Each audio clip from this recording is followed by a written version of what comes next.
بسم اللہ الرحمن الرحیم۔ محترم ناظرین، اسلام کی تاریخ ایثار اور قربانی کے واقعات سے بھری پڑی ہے۔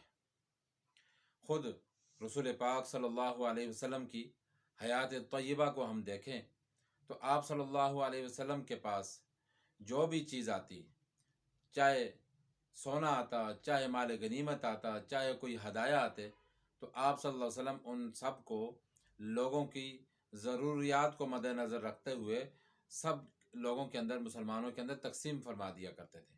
اپنی ضروریات کے اوپر لوگوں کی ضروریات کو ترجیح دیا کرتے تھے۔ آپ صلی اللہ علیہ وسلم کے بے شمار واقعات ہیں آپ کے ایثار کے۔ ایک چھوٹا سا واقعہ کہ ایک مرتبہ ایک خاتون نے، ایک صحابیہ نے حضور علیہ السلام کو ایک چادر جو ہے نا وہ ہدیہ کی۔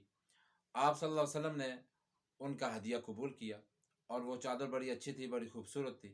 حضور علیہ السلام کو اس کی صحابی کہتے ہیں، راوی کہتے ہیں کہ ضرورت بھی تھی، تو آپ صلی اللہ علیہ وسلم نے اسی وقت وہ چادر اوڑھ لی۔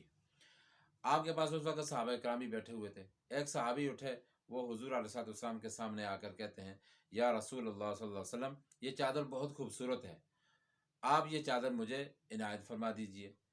تو رسول پاک صلی اللہ علیہ وسلم نے فوراً ہی وہ چادر اتاری اور ان کے حوالے کر دی، فرمایا کہ ہاں یہ تم لے لو، تمہیں اچھی لگتی ہے، تمہیں پسند ہے، تم لے لو۔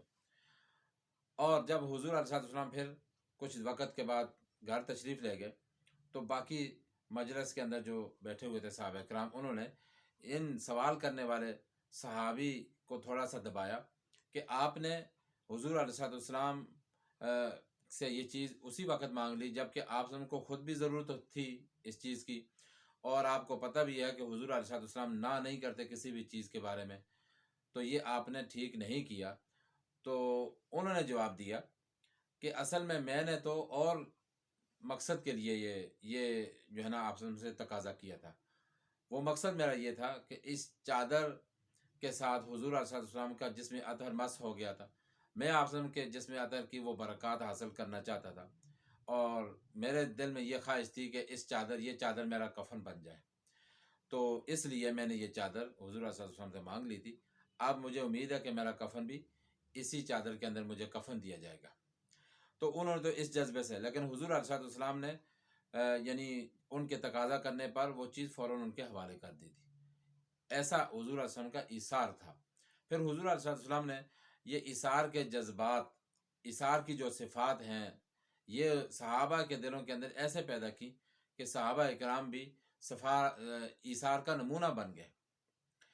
ایسے ایسے واقعات ہیں صحابہ اکرام کے ایثار کے کہ قیامت تک ان کی کوئی مثال نہیں پیش کر سکتا۔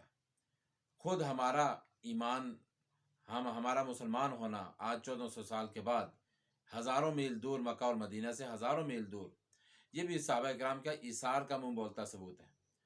اگر وہ ایثار نہ کرتے، وہ اپنے گھر والوں کو ترجیح دیتے، اپنے مالوں کو ترجیح دیتے، اپنی ذاتی ضروریات کو ترجیح دیتے اور مکہ اور مدینہ نہ چھوڑتے، تو ہم کہاں مسلمان ہوتے۔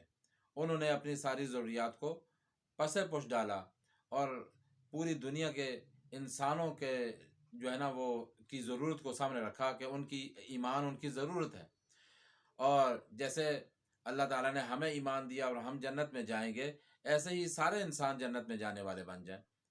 ہم سب لوگوں کی جو ہے نا اس چیز کو سامنے رکھتے ہوئے انہوں نے جو ہے نا قربانی کی، اس قربانی کی بدولت آج میں اور آپ مسلمان ہیں۔